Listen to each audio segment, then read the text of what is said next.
जो बहनें मेरी शहर में रहती हैं, वो अगर सावन के महीने में, पूरे सावन के महीने में रोज पार्थिव शिवलिंग का निर्माण करके और रोज विसर्जन करके पूजा करना चाहती हैं, उनके लिए आज की ये वीडियो है। आज मैं आप लोगों को सारी विधि करके दिखाने वाली हूँ। पार्थिव शिवलिंग का निर्माण भी आप लोगों के सामने करूंगी, उसकी पूजा भी करूंगी और अंत में विसर्जन भी करूंगी। तो वीडियो को अंत में मत छोड़िएगा, वीडियो को पूरा देखिएगा ताकि आप लोगों को हर छोटी छोटी बातों का पता चले, कैसे करना है, क्या नहीं करना है, किन चीज़ों का ध्यान रखना है, सब कुछ। तो आइए वीडियो को शुरू करते हैं। सबसे पहले आइए हम लोग करते हैं पार्थिव शिवलिंग का निर्माण। इस तरह से आप लोगों को एक गमला लेना है और उसमें इस तरीके से मिट्टी को भर के रखना है। अगर जब आप लोगों को, जिस दिन आप लोगों को शिवलिंग का निर्माण करना है, थोड़ी देर पहले, 1 घंटे पहले, 2 घंटे पहले, 10 मिनट, 15 मिनट पहले आपको जल भर के और उसके ऊपर एक चावल का दाना रख के अपने किचन में रख देना है। जल का उपयोग करके हमें शिवलिंग का निर्माण करना है। तो ये सारी चीज़ें आप लोगों को समझ में आ गई होंगी। तो मैंने जल पहले से ही भर के अपने किचन में रख दिया था। ये जल है, अब इस जल का मैं उपयोग करके शिवलिंग का निर्माण करूंगी। तो देखिए इस तरीके से हमने जो जल भर के रखा था, ये जल हमने पहले से भर के रख दिया था। अपने रसोई घर में आप लोगों को भी पहले से भर के रखना है और इसके ऊपर एक प्लेट से इसे ढक देना है। उसके ऊपर एक चावल का दाना रख देना है। ऐसा माना जाता है कि ऐसा करने से हमारे 33 करोड़ देवी देवताओं का रोज वास होता है। उन सभी देवी देवताओं का इसमें आशीर्वाद आ जाता है, उन सभी देवी देवताओं का इसमें वास होता है। तो इस तरीके से हमें मिट्टी को थोड़ा सा गीला कर लेना है। जिस तरह से आपकी मिट्टी हो सूखी गीली, उस तरह से आप लोगों को इसे गीला कर लेना। सबसे पहले हमें इस तरह से शिवलिंग का निर्माण करना है। आप लोग ध्यान दीजिएगा इस बात को, पहले जलहरी का निर्माण नहीं होता है, सबसे पहले शिवलिंग का निर्माण होता है। तो इस तरीके से हम लोग सबसे पहले शिवलिंग का निर्माण कर लेंगे। सबसे पहले आपको शिवलिंग का निर्माण करना है, जलहरी का निर्माण नहीं किया जाता है। पार्थिव शिवलिंग बनाने की यही विधि है। तो अब उसके बाद हम थोड़ी सी मिट्टी लेंगे और आपको जलहरी अगर आपको बनानी है तो आप बना सकते हैं, नहीं तो सिर्फ शिवलिंग का निर्माण करके भी आप पूजा अपनी संपन्न कर सकते हैं, इसमें कोई दोष नहीं है। कहते हैं कि जब हम शिवलिंग की पूजा जलहरी के साथ करते हैं तो इसमें भगवान के पूरे परिवार की पूजा हो जाती है। इस तरह से थोड़ी सी मिट्टी को हमें और गीला करके ले लेना है और इस तरह से चारों तरफ लगा देना है। बहुत ही आसान तरीके से आप लोगों को मैं बता रही हूँ, देख लीजिए कितनी आसान तरीके से पार्थिव शिवलिंग का निर्माण हो गया। देखिए इस तरह से आप लोगों से जितनी सुंदर पार्थिव शिवलिंग की प्रतिमा बन सके उतनी सुंदर बनाइएगा। अगर नहीं बन सकती है तो कोई बात नहीं, आप लोग जैसे बनाएंगे महादेव वैसे ही खुश हो जाएंगे। बस आपके अंदर श्रद्धा और भक्ति होनी चाहिए बस। इस तरह से फिर हमें आगे का भाग बनाना है। तो आप लोग इस बात का ध्यान दीजिएगा कि इस पार्थिव शिवलिंग का निर्माण किस तरीके से, क्या किन चीज़ों का ध्यान रखना है, क्या हमें पहले बनाना है। जो ये जलहरी होती है, कहा जाता है कि ये माँ पार्वती के हस्त कमल होते हैं, तो इन्हें हमें बाद में बनाना चाहिए और ये शिवलिंग का निर्माण हमें पहले कर लेना चाहिए। देख लीजिए जिस तरह से मैंने किया है। तो जितनी भी सुंदर बन सकती है आप उतनी सुंदर इसे बना सकते हैं। मुझसे तो उतनी सुंदर बन नहीं पाई है, लेकिन फिर भी मैंने कोशिश की है। हो सकता है आप लोगों से और ज़्यादा सुंदर बन जाए। आप लोग कमेंट बॉक्स में एक बार कमेंट करके बता दीजिएगा कि मैंने अपने शिव जी की प्रतिमा कैसी बनाई। जैसा कि आप लोग देख सकते हैं कि हमारा शिवलिंग बनके तैयार हो गया है। तो आप सबसे पहले शिवलिंग बनाने के बाद एक काम जरूर करिएगा, जो कि अक्सर लोग भूल जाते हैं, नहीं करते हैं। तो आप लोगों से भगवान शिव से प्रार्थना करनी है कि हे भोलेनाथ, आप हमारे बनाए गए इस शिवलिंग में आकर प्रवेश करिए और हमारी पूजा को स्वीकार करिए। हर हर महादेव, जय भोलेनाथ। इस तरह से आप लोगों को बोलना है। ऐसा बोलने से भगवान हमारे बनाए गए इस शिवलिंग में प्रवेश करते हैं। इसके बाद ही हमें अपनी पूजा को स्टार्ट करना है। पार्थिव शिवलिंग का निर्माण करते हुए हमारे नाखून उसमें नहीं लगने चाहिए, इस बात का हमें खास ध्यान रखना है। तो अब आइए अपनी पूजा को स्टार्ट करते हैं। आप लोग भी मेरी पूजा में शामिल हो जाइए। अगर आप लोग चाहते हैं कि इस पूजा में और लोग शामिल हो तो वीडियो को शेयर कर दीजिए, लाइक करके सब्सक्राइब कर लीजिए चैनल को। आइए वीडियो को स्टार्ट करते हैं।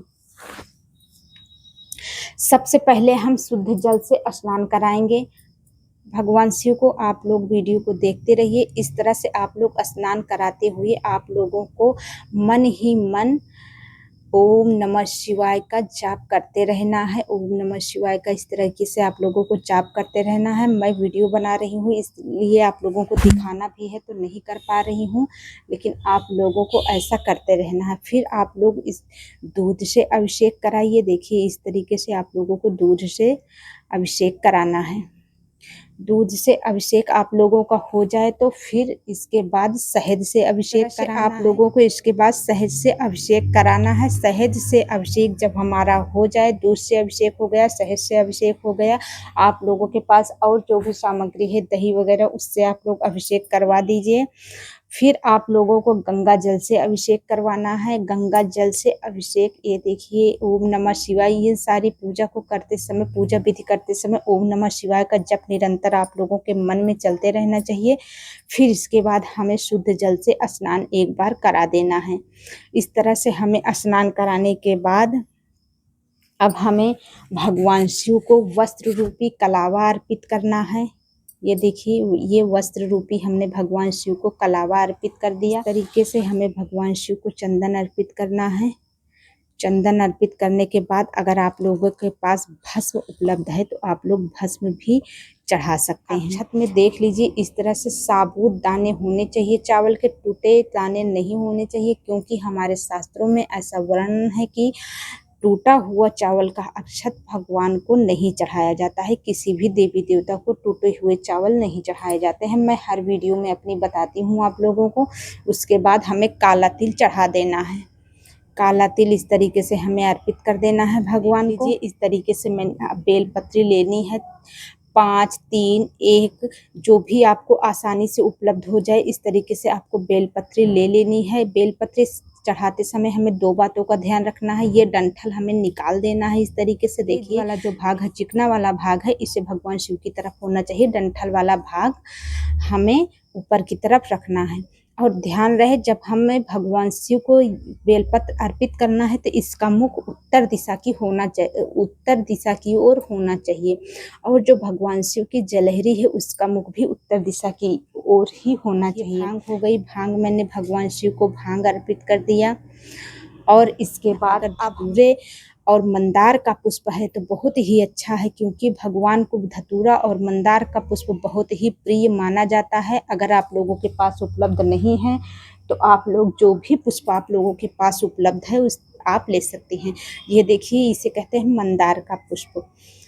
तो इस तरीके से आपको मंदार का पुष्प भगवान शिव को अर्पित कर देना है। इस तरीके से देखिए अर्पित कर देना है भगवान शिव। पत्र मिल जाए तो बहुत ही अच्छा है। समी पत्र हमारे कई दोषों को, अगर हम समी पत्र को भगवान शिव के ऊपर अर्पित करते हैं तो हमारे कई दोष वैसे ही शांत हो जाते हैं, क्योंकि इन्हें कालों के काल महाकाल कहा जाता है। जो भी पुष्प हैं इस तरह से आपको सजा देने हैं। यहाँ पे जितने भी आपको पुष्प उपलब्ध हुए हैं अपनी श्रद्धा से आप लोग बिल्कुल इस तरह से ऐसे सजा सकते हैं। जैसा आप लोगों को सजाना अच्छा लगता है आप सजा दीजिए अपनी मर्जी से। निरंतर ओम नमः शिवाय का जाप करते रहना है। ये चीज़ें हमें नहीं भूलना है। अगर आप लोग ये कहें कि दीदी आप तो नहीं कर पाई, तो मुझे वीडियो बनाना था, आप लोगों को भी समझाना था कि आप लोग भी अच्छी तरीके से पूजा विधि संपन्न कर पाएँ, तो इसलिए मैं नहीं कर पाई। लेकिन हाँ, अब जिस दिन मैं पार्थिव शिवलिंग का निर्माण करके पूजा विधि करूँगी उस दिन मैं पूरी तरीके से इस तरह से पूजा आरंभ करूँगी अपनी, और अंत को भी ओम नमः शिवाय के जप के साथ अंत भी करूँगी। तो इस तरीके से देख लीजिए कर देना है। आपको भगवान शिव को इत्र भी अर्पित कर देना है, क्योंकि ऐसा माना जाता है कि इत्र भगवान शिव को अत्यधिक प्रिय होता है। दीपक जलाना है इस तरीके से। देखिए हम दीपक को प्रज्वलित कर लेंगे, दीप देव को का आवाहन करेंगे, और दीप देव का आवाहन करने के बाद इस तरीके से हमें दीपक जलाना है। दीपक जलाने के बाद हमें एक कार्य करना है, इस तरीके से 3 बार हमें ऐसे आचमन कर देना है दीप देव का जल से। इस तरीके से 3 बार हमें करना है, और फिर हमें इस तरह से भगवान शिव को दीप अर्पित कर देना है। देखिए इस तरीके से जैसे मैं कर रही हूँ इस तरीके से आप लोगों को भी कर लेना है। आप हमारी पूजा लगभग संपन्न ही होने वाली है, क्योंकि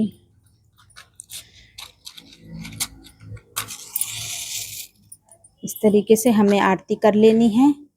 इस तरीके से कर्पूरे गौरम करुणावतारम संसार सारम भुजगेंद्रहारम सदा वसन्तं हृदयारविंदे भवं भवानी सहितम।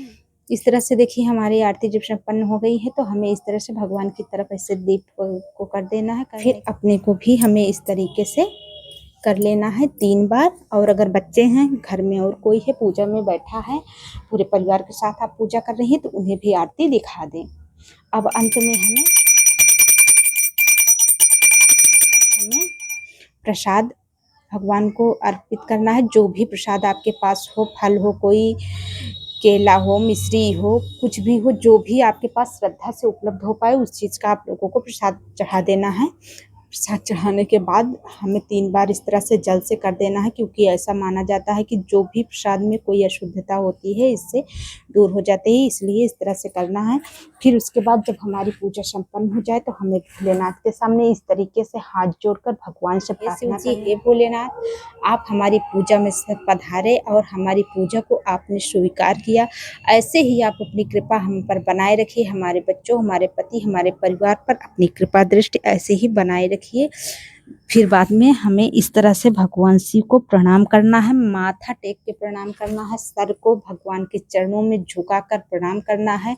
और अंत में कहना है कि हमारी जो भी दिक्कत थी, परेशानी थी, जो भी हमारे जीवन में कठिनाइयाँ हैं, वो सभी मैं आपके चरणों में सौंप रही हूँ। आज से हे महादेव, हमारी सारी परेशानी, हमारी सारी कठिनाइयाँ आपकी हैं।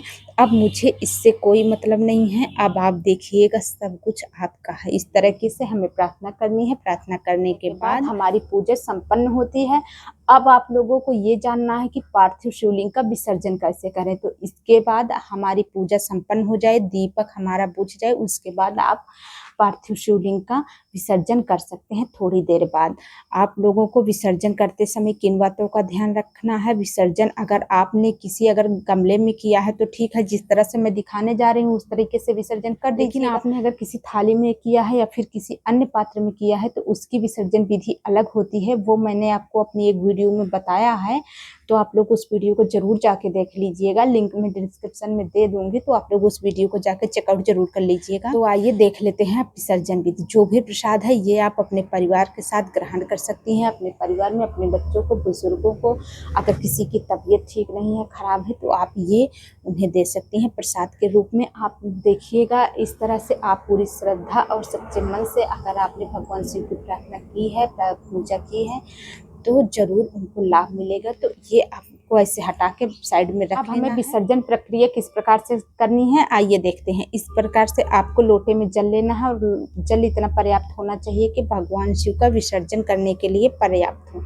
तो इस तरीके से हमें जल डालना है और उसी में हमें इस तरीके से भगवान शिव का विसर्जन कर देना है। आप लोग देख लीजिए। तो ये हमने पूजा विधि, विसर्जन विधि और किन बातों को ध्यान रखना चाहिए, पूजा विधि क्या है, सामग्री क्या है, सब कुछ आप लोगों को मैंने अच्छे से बता दिया है। उम्मीद करती हूँ वीडियो पसंद आई होगी। अगर आप लोगों को वीडियो पसंद आई है तो अपने परिवारजनों में, मित्रजनों में इसे शेयर करिए और कमेंट बॉक्स में एक बार हर हर महादेव जरूर लिख दीजिएगा। हर